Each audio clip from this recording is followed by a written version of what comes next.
초등 아들이 엄마에게 물었습니다. 엄마, 달력에 동남아라고 적혀 있는데 엄마 언제 동남아 여행 가? 아니, 그러면 왜 달력에다가 동남아라고 동그라미를 쳐놓은 거야? 아, 그거는 동남아란 동네에서 남아도는 아줌마란 의미야. 그날이 바로 아줌마들 모임 날이야.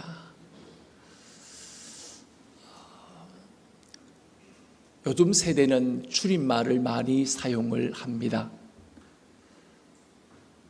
그래서 때때로 이야기를 그 단어를 들어도 그 단어의 의미가 무엇인지 모를 때가 많은 것 같습니다. 이런 사소한 일 속에서 때때로 세대 차이를 느끼곤 합니다. 성경 말씀 속에서도 우리가 이해치 못하는 많은 부분들을 우리는 경험을 하게 되어집니다. 오늘 이 사도행전 10장 말씀이 바로 그러한 내용입니다. 우리가 무심코 이 10장 1절 말씀을 우리가 읽긴 하지만 결코 무심코 우리가 넘어갈 그런 말씀은 아닙니다. 어쩌면 이 사도행전 10장 말씀은 성경의 또 다른 획을 긋는 중요한 그런 BC와 또 다른 선교의 사이에 있어서 AD와 BC가 나누어지는 가장 중요한 역할을 하는 그러한 유명한 장이기도 합니다. 오늘 10장 1절 말씀, 가이사랴에 고넬로라 한 사람이 있으니 이달리아 부대라 한 군대 백부장이라. 이 사람은 도저히 하나님을, 예수님을 믿을래야 믿을 수 없는 사람이란 사실을 1장 속에서 아예 못 박아서 우리에게 이야기를 하고 있습니다. 한 단어 한 단어가 이 사람이 얼마나 하나님과 가까이 하기 어려운 사람인지, 예수를 믿기가 얼마나 어려웠던 상황과 환경과 여건 속에 머물러 있었던 사람인지 우리에게 그 내용을 우리에게 바로 보여주고 있습니다. 그 얘기가 바로 가이사랴, 그리고 고넬로, 이달리아 부대, 군대의 백부장, 이렇게 한 단어 한 단어가 참으로 이 사람은 예수를 믿기 얼마나 어려운 여건과 환경 속에 머물러 있었는지 우리에게 보여주는 중요한 내용의 말씀입니다. 가이사랴는 요빠에서 북쪽으로 50km 떨어진 지역입니다. 바로 팔레스타인을 점령했던 이 로마가 유대 지역을 통치하기 위해서 세워진 중요한 로마의 총독부가 있는, 총독이 머무르고 있는 그런 유명한 지역이기도 했습니다. 이 가이사랴는 로마의 황제 가이사 아구스토를 기념하기 위하여 헤롯 대왕이 기원전 25년에 약 10년 동안 지었던 실질적인 행정상 그곳은 바로 수도와 같은 아주 중요한 지역이었습니다. 해변에 있었기 때문에 이 도시는 아름다운 곳으로도 아주 유명한 그런 도시기도 했습니다. 가이사라고 하는 이 말의 의미는 가이사의 도시, 로마의 황제를 가이사 시저라고 보통 부르게 되어집니다. 그래 가이사를 기념하여 세워진 도시가 바로 이 가이사랴였습니다. 그러니까 자연스럽게 이 가이사랴는 황배 숭배가 또한 있는 그런 유명한 지역이기도 했습니다. 거기에 바로 고넬로, 헬라어로 코넬리우스라는 이름을 가진 이 사람은 당연히 100% 로마인이었습니다. 그는 이스라엘의 식민지를 군사적으로 지배하기 위해서 바로 이달리아 로마에서 파견된 바로 군대 백부장이었습니다. 오늘 그 부대의 이름 또한 이달리아 부대다라는 것은 이탈리아 부대, 로마의 순수 로마인으로 구성되어진 그런 군대라는 사실을 우리에게 보여주고 있습니다. 그러니까 이 이달리아 부대는 아주 유명한 부대였습니다. 오늘 우리나라 같으면 공수특전사, 그런 특전사 가운데서도 최고의 정예 부대원들만 모아놓은 특전사 가운데서도 707 부대와 같은 그런 아주 싸움에 능한 그런 그 일을 감당하는 그 부대가 바로 이 이달리아 부대였습니다. 거기에 바로 100명을 거느리고 있는 로마인 장교, 그 사람이 바로 고넬료였습니다. 그런데 이 사람에게 이제 어떤 사람인지 더 구체적으로 외적인 요소를 1절에서 이야기했다면 그가 얼마나 예수를 믿기 어려운 상황과 여건에 있었는지 1절에서 보여줬다면 2절 말씀 속에는 그 반전의 이야기를 우리에게 들려주고 있습니다. 2절 말씀 한번 같이 한번 읽겠습니다. 그가 경건하여 온 지방과 더불어 하나님을 경외하며 백성을 많이 구제하고 하나님께 항상 기도하더니. 오늘 이 고넬료의 내적인 그 면, 그가 하나님을 어떻게 믿었는지 그 상황은 모르지만 어쨌든 이 사람이 하나님을 믿되 누구보다도 더 잘 믿었다고요? 보통 유대인들보다도 훨씬 더 유대인 같은 그런 모습으로 하나님을 경외하는 사람이었다는 사실을 우리에게 바로 보여주고 있습니다. 그래서 이 고넬료 앞에는 그런 언제나 붙는 중요한 그런 단어가 있습니다. 하나님을 경외했다, 하나님을 경외한 사람이었다, 이렇게 한마디로 오늘 이 고넬료의 영적 사람에 대하여 우리에게 그것을 바로 표현을 하고 있습니다. 그가 어느 정도로 경건한 사람이었는가, 두 가지를 예를 들어서 우리에게 말씀하고 있습니다. 첫 번째는 그가 경건하여 하나님 온 지방과 더불어 하나님을 경외했는데 그 경외함의 그 모습이 두 가지로 나타납니다. 하반절 말씀 가운데 첫 번째는 백성을 많이 구제하고, 두 번째는 하나님께 항상 기도하더니. 첫 번째는 그가 항상 하나님께 항상 기도하는 경건의 삶, 영적 경건의 삶을 그가 살았음을 우리에게 바로 보여주고 있습니다. 그것은 하나님을 향하여 항상 기도했다, 하나님을 향하여 언제나 열린 그 마음, 그 마음으로 살았음을 보여줍니다.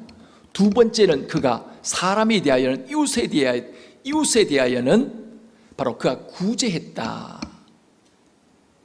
백성을 많이 구제하고 식민지의 백성들을 그가 돌아볼 전혀 어떤 근거도, 그리고 거기에 대한 빚도 진 것이 전혀 없었습니다. 그럼에도 불구하고 그는 식민지의 백성들에 대하여 구제를, 어려운 사람들에게 구제를 많이 했다라고 이렇게 우리에게 이웃을 향해 열린 마음, 한마디로 이 고넬료의 이 경건은 첫 번째 하나님을 사랑하고 두 번째는 이웃을 사랑하는 그 마음을 바로 가진 사람이었음을 우리가 보게 되어줄 수가 있습니다. 그런 참으로 법 없이도 살 수 있는 사람, 우리가 어떤 동네에 우리가 참으로 착한 사람을 보면 우리가 보통 이렇게 얘기합니다. 저 사람은 법 없이도 사는 사람이야 라고 이렇게 이야기를 하는 것처럼 이 고넬료가 딱 그 형의 사람이었습니다.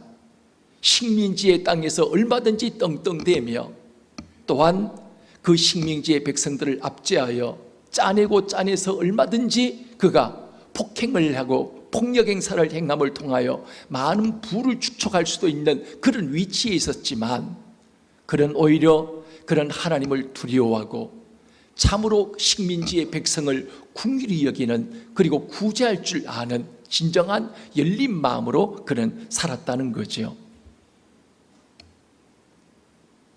오늘 말씀 속에 우리는 이런 오해를 우리가 할 수도 있을 겁니다. 아, 고넬료가 그렇게 착한 사람이니 구원을 받았지. 우리가 구원의 초점에 대하여 어떤 선행에 대하여 우리가 초점을 맞추고 하나님이 만나주는 사람은 고넬료 같은 이 정도의 사람이 되어야 하나님을 만나주지 하는 그런 우리가 오해를 불러일으킬 수도 있는 말씀이기도 합니다. 그러나 하나님이 오늘 계속적으로 우리에게 보여주는 것이 4절 말씀, 고넬료가 주목하여 보고 두려워 이르되 주여 무슨 일이니까 천사가 이르되 내 기도와 구제가 하나님 앞에 상달되어 기억하신 바가 되어. 하나님이 기억하고 계신 사람, 그가 과연 착한 사람이기 때문에 오늘 하나님이 고넬료를 기억하신 것일까요? 그리고 그를 만나주시고 예수 그리스도를 아는 온전한 구원의 자리까지 이르게 만들어 주신 것일까요? 오늘 본문의 말씀은 거기에 초점이 있지 않습니다. 만일 우리가 거기에 초점을 맞춘다면 우리는 이 본문을 한참 잘못 봐도 잘못 우리가 보게 되어지는 것입니다. 오늘 본문은 하나님이 고넬료가 착한 사람이었기 때문에 구원을 받게 하셨다는 그 사실을 보여주기 위함이 아니었습니다. 우리는 많은 경우에 이 본문을 통하여 우리가 고넬료의 초점을 맞춰서 이 고넬료의 경건함에 초점을 맞출 때가 많은 것 같습니다. 고넬료는 경건한 사람이었습니다. 우리도 고넬료처럼 하나님을 사랑하고 이웃을 참으로 돌아볼 줄 아는 찐 경건의 사람이 되어져야 합니다. 이 연사 크게 여러분에게 외칩니다 라고 이렇게 거기에 고넬료에게 초점을 맞춘 경우들이 많이 있습니다.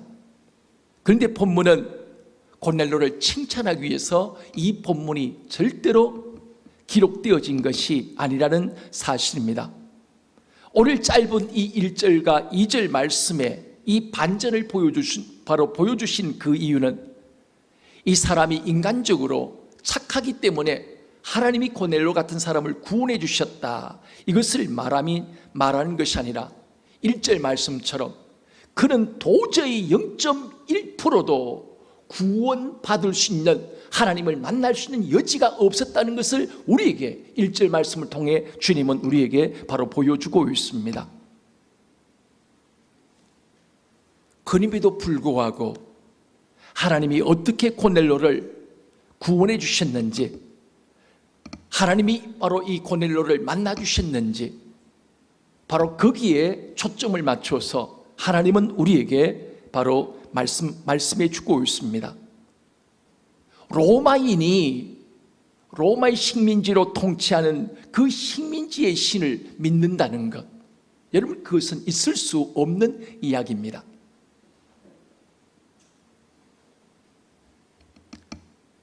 로마는 다신교고 얼마나 힘있고 능력 있는 신이 얼마나 많이 있습니까? 그런데 자기 민족 하나, 자신을 섬기는 그 민족 하나 돌보지 못하고 지켜주지 못한 그 연약해 빠진 것 같은 그 신을, 여호와 하나님 신을 믿는다는 것, 이것은 바보 천치가 아니면 할 수 없는 일일 수밖에 없습니다. 사실 이 본문은 인간적으로 보면 말이 되지 않는 바로 이야기입니다. 어떻게 하나님을 만날 수 있는 여지가 전혀 없는 사람이, 하나님이 어떻게 한 인간의 삶 속에 하나님이 개입하셔서 하나님이 만나주시고 그를 바로 구원해 주시는지, 우리는 이해할 수 없는 하나님의 놀라운 은혜를 다시 한번 이 고넬료의 사건을 통하여 우리는 보게 되어줄 수가 있습니다. 여러분, 사실 유대인들의 생각은 이방인들에 대하여 어떤 생각을 가졌죠? 여러분에게 자주 말씀드린 것처럼 하나님이 이방인들을 만드신 이유는 딱 한 가지 이유밖에 없다. 그것은 바로 무슨 이유 때문에요? 지옥의 땔감으로 사용하시기 위하여 하나님이 이방인들을 만들었다. 이것이 바로 모든 유대인들이 가진 보편적인 생각이었습니다. 오늘 하나님은 이러한 잘못된 생각을 고치기 위해서 누구를 통해서요? 그 잘못을 가르쳐 주셨죠. 구약에요. 바로 요나를 통해서 하나님은 이스라엘 백성들을 사랑할 뿐만 아니라 좌우를 분별치 못하는, 하나님을 알지 못하는 또한 이방인들 또한 동일하게 사랑하신다. 그것을 요나를 통하여 하나님은 말씀해 주시고 가르쳐 주셨습니다. 그런데 이 유대인들의 똑같은 그 생각을 누구도 동일하게 가졌다는 거죠. 예수님의 수지자인 베드로까지도 그 한계를 바로 벗어나지 못하는 이 베드로의 모습을 우리는 오늘 본문을 통해 우리는 다시 한번 우리가 보게 되어줄 수가 있습니다. 이 베드로의 수준 또한, 이 베드로의 한계 또한 일반 유대인들에 비해서는 조금 낫기는 했지만 이 베드로 또한 그 한계를 벗어나지 못한 그 신앙을 갖고 있었음을 우리에게 바로 보여줍니다. 사도행전 1장 8절 말씀 속에 예수님이 승천하시면서 제자들에게 마지막 복음 증거의 사명을 주셨습니다.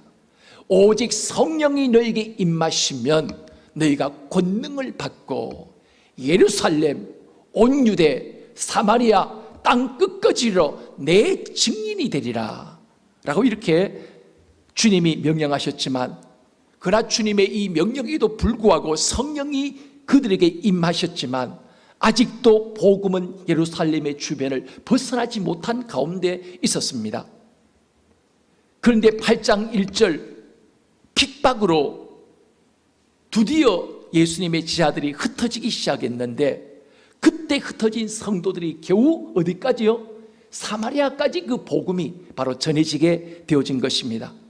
아직도 이방인의 문턱은 전혀 뛰어넘지 못했습니다. 예수님의 제자들 또한 그 범주 안에 여전히 머물러 있었습니다.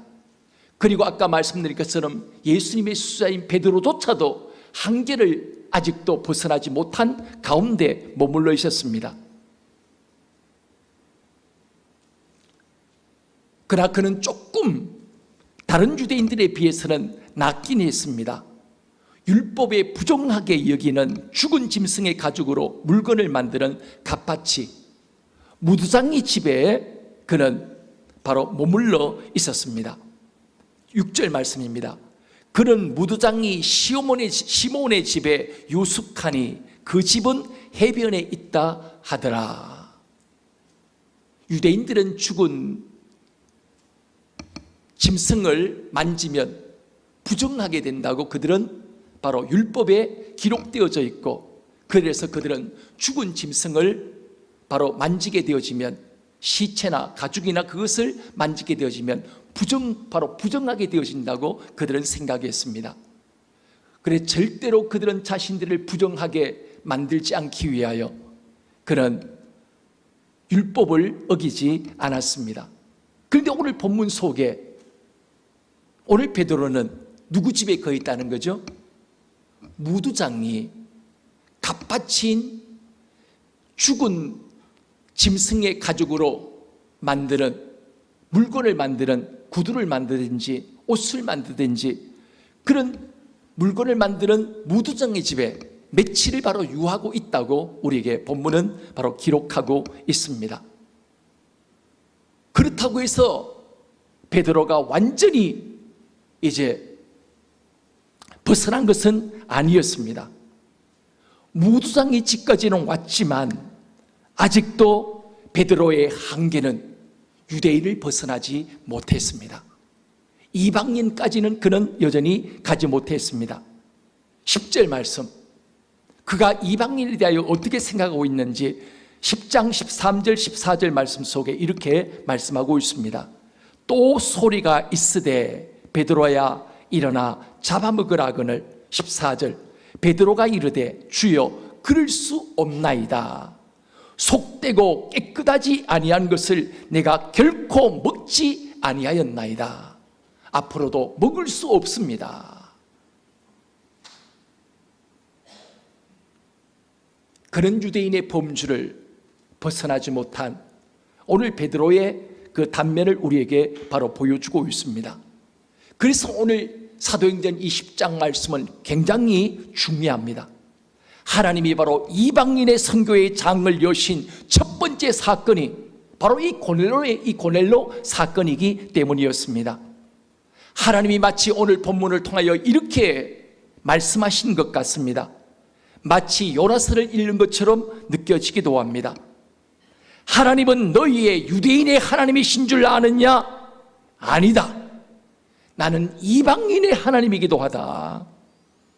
너희들이 사명을 잊어버리고 예루살렘 온 유대 사마리아 땅끝까지 나가야 할 너희가 내가 너희에게 준 사명을 잃어버리고 머뭇거리는 사이에 나는 이렇게 여전히 너희 가운데 일하고 있었다. 너는 내가 그리 자네 하나님이신 줄 아느냐? 나는 오늘도 믿지 않는 자들 속에 그들 가운데 여전히 일하고 있다 라고 주님은 오늘 본문을 통하여 우리에게 다시 한번 말씀을 하시고 있습니다. 참으로 우리는 삶을 살면서 우리의 주변에도 이런 분들을 우리가 많이 만나게 되어집니다. 저분은 죽었다 깨어나도 예수를 안 믿을 사람이야. 그런데 생각했는데 어느 날 교회에 나오기 시작합니다. 그리고 예수를 믿게 됩니다. 이런 기가 막힌 우리가 상상치 못하고 생각지 못했던 그런 일들을 오늘 우리의 주변에서 우리는 많이 만나게 되어줄 수 있습니다.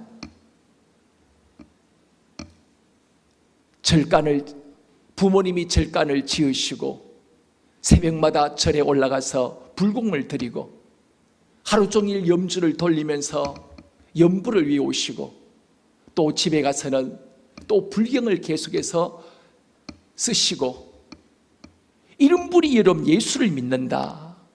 여러분 상상할 수 있겠습니까? 그러나 이런 일들이 우리의 주변에 오늘도 여전히 일어나고 있습니다. 이런 분이 예수를 믿는다. 정말 우리가 상상하기 어려운 일일 수밖에 없지만 그럼에도 불구하고 우리는 여전히 선입견과 편견에 사로잡혀서 우리가 살아갈 때가 많습니다. 저 사람은 안 될 거야. 우리 남편은 죽었다 깨어나도 예수를 안 믿을 사람이야. 아예 우리가 포기해버리는 그런 경우들이 우리는 많이 우리가 경험을 하게 됩니다. 그런데 하나님은 오늘 고넬로를 통해서 우리에게 하신 말씀이 바로 무엇이겠습니까? 얘들아, 이 땅에 안 되는 민족이 없으며 저 사람은 소망이 없어라고 포기할 인생은 이 땅에 한 사람도 없다. 고넬로를 봐라. 이 사람이 어떤 사람이었지? 바늘로 찔러도 피가 나지 않을 것 같은 사람, 바늘 구멍보다도 더 작은 구원의 여망이 전혀 보이지 않던 이 사람도 내가 그 안에 역사하여 그로 하여금 유대인보다 더 하나님을 열심히 사랑하고 섬기는 유대인보다 더 유대인 같은 사람으로 내가 만들지 않았냐. 그리고 하나님을 절대로 믿지 않을 것 같은 그를 내가 진정한 구원자신 예수 그리스도 앞으로 내가 그를 인도하지 않았냐. 오늘 주님은 우리에게 다시 한번 말씀하시고 있습니다. 오늘 하가다 로마서 1장 16절 말씀처럼 내가 복음을 부끄러워하지 아니하노니 이 복음은 모든 믿는 자에게 구원을 주신 하나님의 능력이 됨이라. 먼저는 유대인에게요 또한 그리고 헬라인에게로다. 여러분, 복음의 능력 앞에 변화되어지지 않은 인생은 아무도 없습니다. 이 복음의 능력 앞에 변화되어지지 않을 여러분 민족 또한 없습니다. 내가 그러므로 바울은 우리에게 선포하고 바울을 통해 주님 우리에게 말씀합니다. 내가 복음을 부끄러워하지 아니하노니 이 복음은 모든 믿는 자, 유대인이든 헬라인이든 이방인이든 그 누구든지 상관없이 그들을 구원해 주시는 하나님의 능력이다. 능력이 됨이라. 여러분, 저의 인생을 봐도 그렇습니다. 저 같은 사람이 교회를 다니고 예수를 믿었다. 참으로 기적 같은 일일 수밖에 없습니다. 예수를 믿는 것까지는 또 좋았지만 목사까지 되었다. 참으로 그야말로 기적 같은 일이 아닐 수가 없음을 지금 또 여러분에게 고백할 수밖에 없습니다. 사랑하는 성도 여러분, 하나님은 오늘도 여전히 고넬료를 변화시켜 주시던 하나님, 오늘도 그 하나님이 여전히 우리 가운데 일하시고 역사하시고 계십니다. 그러므로 전도가 쉽다는 이야기가 그냥 지어낸 말은 아닌 것 같습니다. 내가 상대방을 설득시켜 예수를 믿게 하려고 하니까 어렵지. 여러분, 전도는 이 땅에서 전도보다 쉬운 것이 없다는 그 말이 여러분 지어낸 이야기는 아닌 것 같습니다. 여러분, 전도가 바로 무엇입니까? 하나님이 예비하신 영혼을 하나님이 다 어루만지셔서 부들부들하게 만들어 오신 그 영혼을 내가 만나 복음이신 예수 그리스도를 그대로 가감 없이 그에게 증거하는 일, 이것이 바로 전도입니다. 그러면 주님이 그 안에 역사하셔서 그를 만드시고 일하시고 역사하십니다. 복음 전도는 내가 상대방을 설득시키는 것이 아닙니다. 내가 말을 잘해서 그 사람의 마음을 굴복시켜서 예수를 믿게 하는 것은 절대로 아닌 것입니다. 나의 설득으로 아무리 내가 말을 잘한다 할지라도 여러분 상대방의 마음을 움직일 수는 없습니다. 오늘도 하나님은 여전히 일하시고 계십니다. 하나님의 이 일하심에 대하여 요한복음 5장 17절 말씀, 예수님은 이렇게 우리에게 선포하시고 계십니다. 예수께서 그들에게 이르시되 내 아버지께서 이제까지 일하시니 나도 일한다 하시매. 하나님이 일하시니 예수님도 나도 일한다라고 주님은 말씀하시고 있습니다. 하나님이 어떤 일을 하실까요? 우리처럼 밭에 나가서 열심히 땅을 파고 일하실까요? 아닙니다. 하나님의 일은 예수 그리스도 복음을 믿게 하여 죽은 영혼을 살리고 바로 그들을 구원하는 일입니다. 이것이 바로 하나님의 일입니다. 오늘도 우리 속에 역사하시는 성령님 또한 이 일을 위해서 일하시고 역사하십니다. 마태복음 10장 19절에서 20절 말씀, 너희를 넘겨줄 때 어떻게 또는 무엇을 말할까 염려하지 말라. 그때 너희에게 할 말을 주시리니 말하는 이는 너희가 아니요 너희 속에서 말씀하시는 이 곧 너희 아버지의 성령이시니라. 오늘 또 우리 안에 살아 역사하시는 성령님께서 우리를 통하여 말할 말을 우리에게 넣으시고 할 말을 그에게 또한 적절하게 그에게 말씀케 하심을 통하여 그의 마음을 움직이시고 감동케 하시고 역사함을 통하여 바로 그들을 그리스도 예수 앞으로 오늘도 인도하시는 분은 오늘도 우리와 더불어 함께 역사하시며 일하시는 하나님이십니다. 그러므로 우리는 편견을 버려야 합니다. 저 사람은 안 될 거야. 저 사람은 마음이 착하니 쉽게 열릴 거야. 그러나 내가 쉽게 했던 사람들은 더 전도가 잘 되지 않습니다. 그러나 어렵다고 생각했던 사람이 때때로 그 마음을 쉽게 우리가 여는 것을 우리가 보게 되어줄 수가 있습니다.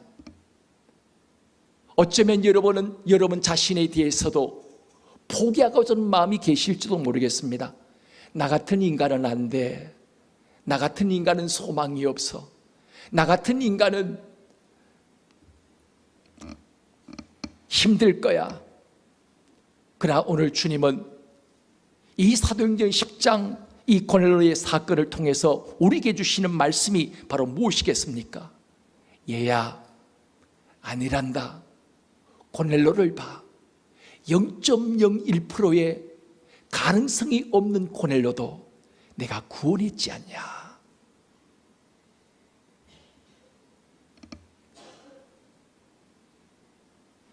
그러니 너희는 스스로 한계를 짓지 마. 내가 역사하고 일한다면 하나님은 능치 못하심이 없으신 분이 아니냐.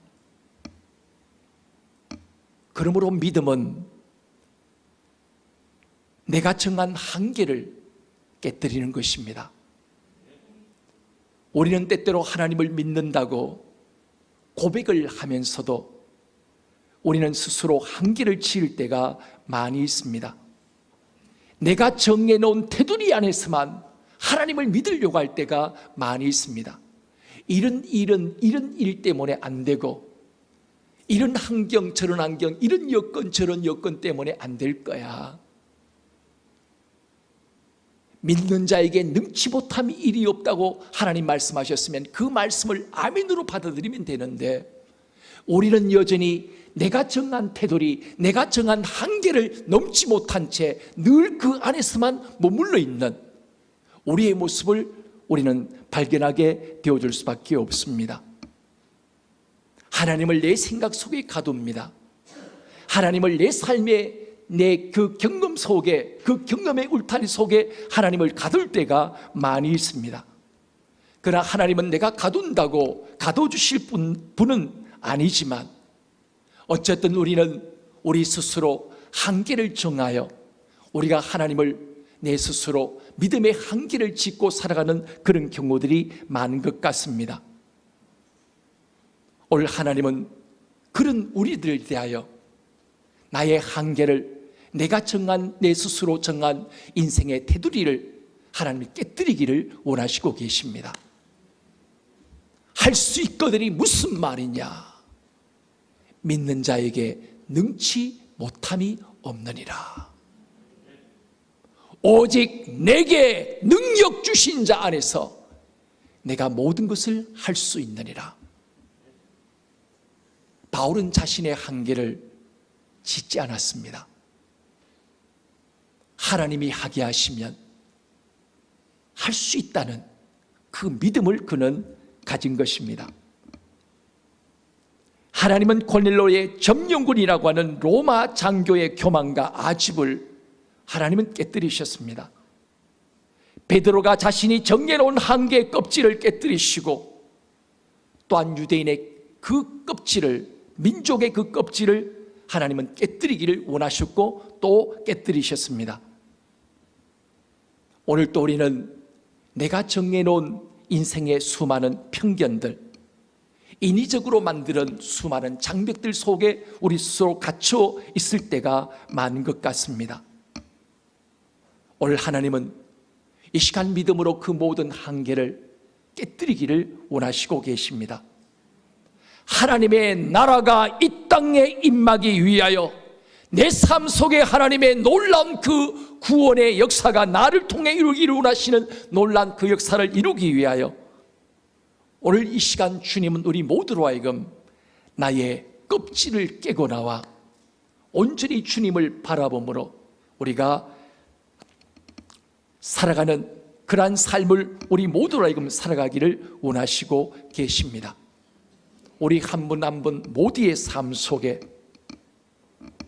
우리가 이제는 그 껍질 속에서 우리가 나와 오직 하나님의 그 거룩한 쓰임에 합당한 우리가 복음의 전사로 쓰임받는, 오직 이 땅의 수많은 우리가 말세의 징조들이 우리가 때때로 마태복음 24장에서 보여주는 수많은 징조들이 보여지지만, 그러나 그럼에도 불구하고 끝은 아직 아닙니다. 진정한 오늘 이 땅의 끝은 언제 끝일까요?